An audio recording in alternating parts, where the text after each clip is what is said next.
বাংলাদেশের হারের পর অধিনায়কের কাঠগড়ায় লিটন দাসের ব্যাটিং। জানালেন পাওয়ার প্লেতে হয়নি মন মতো স্কোরিং, তবে দিয়েছেন এমন ভুতুরে ব্যাটিংয়ের ব্যাখ্যাও।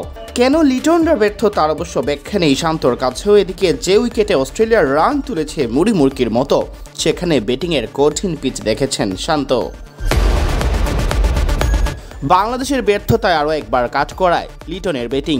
ফ্ল্যাট উইকেটে যেভাবে তিনি রানের জন্য সংগ্রাম করলেন এবং উইকেট হারিয়ে দলকে ফেলে গেলেন চাপে, তাতে প্রশ্ন উঠছে আদৌ কোন পরিকল্পনায় লিটন এভাবে ব্যাট করলেন। সেই প্রশ্নের উত্তর যেন জানেন না খোদ অধিনায়কও। তবে উইকেট না হারানোর লক্ষ্য থাকা শুরুতে সাবধানী ব্যাটিং করেছেন লিটন, এমন একটি ব্যাখ্যা ম্যাচ শেষে দাঁড় করালেন শান্ত। না, আমার মনে হয় পরিকল্পনাটা আমাদের শুরুর দিকে একটু দেখে খেলারই পরিকল্পনা ছিল, কারণ আমরা আগের ম্যাচগুলোতে ওইভাবে ভালো স্টার্ট পাচ্ছিলাম না। সো আজকে 6 ওভারটা আমরা কিভাবে উইকেট হাতে নিয়ে শেষ করতে পারি, এটা একটা প্ল্যান ছিল, যেটা আমার মনে হয় আমাদের যে পরিকল্পনা ছিল ওই অনুযায়ী আমরা শেষ করতে পেরেছি। আর একটু বেটার হতে পারতো, বাট আমরা খুশি ছিলাম। আমার কাছে যেটা মনে হয় যে আমার উইকেটটা যে সময় আমি আউটটা হয়েছে, ওই সময় যদি আউটটা না হয় আমি আর একটু খেলাটা 17-18 ওভার পর্যন্ত নিয়ে যেতে পারতাম, তাহলে হয়তো 160-70-এর কাছাকাছি যেতে পারতো। এদিকে অজিরা টস জিতে ফিল্ডিং বেছে নেওয়ার পেছনে যে কারণ রেখেছে বড় ভূমিকা, শুরুর সেই ধীর উইকেটটাও নাকি ভুগিয়েছে লিটনকে। সাথে এটাও বলবো যে শুরুর দিকে উইকেটটা একটু স্লো ছিল, খুব যে একদম বলটা ব্যাটে আসছিল তা না, বাট আমি যেটা বললাম যে সেট ব্যাটসম্যান থাকাটা খুব জরুরি ছিল। দলের বেশিরভাগ ব্যাটারি টি-20 সুলভ ব্যাটিংয়ের সাথে মানিয়ে নিতে ব্যর্থ। বিশ্বকাপে এই লাগাতার ব্যর্থতা কেন, শান্তও জানেন না সেই উত্তর। না, এটা তো আসলে কেন পারছি না এটা তো বলা মুশকিল, কারণ সবার তো আমার কাছে যেটা মনে হয় যে সবার ওই ক্যাপাবিলিটি আছে, সবাই অতীতে বিভিন্ন সময় বিভিন্ন জায়গায় করে দেখিয়েছে, বাট কেন হচ্ছে না এই প্রশ্নের উত্তর আমার কাছেও নাই। বাট সবাইকে ওই ফ্রিডমটাও দেওয়া আছে যে যার যেই ন্যাচারাল গেমটা ওভাবেই খেলার চেষ্টা করবে, বাট সামহাও হচ্ছে না।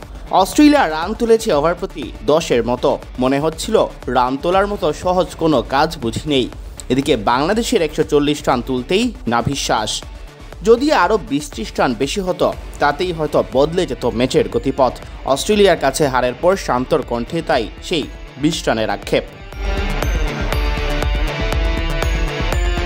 গ্রুপ পর্বে মিরপুরের মতো স্লো পিচে খেলে এসে সুপার 8-এ স্পোর্টিং উইকেট পেতেই ধরাশায়ী বাংলাদেশ। ম্যাচ শেষে অধিনায়ক ব্যাটিং ইউনিটকেই করলেন দোষারোপ।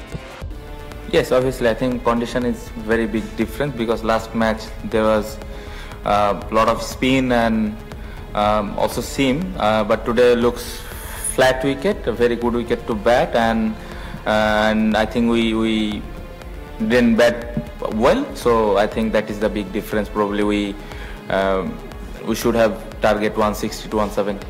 আমরা যখন ব্যাটিং করেছি আমার কাছে মনে হচ্ছিল যে 160-170-এর ভিতরে যদি থাকে, অ্যাটলিস্ট 160 হলে একটা ভালো টোটাল, কারণ উইকেটটা শুরুর দিকে একটু স্লো ছিল।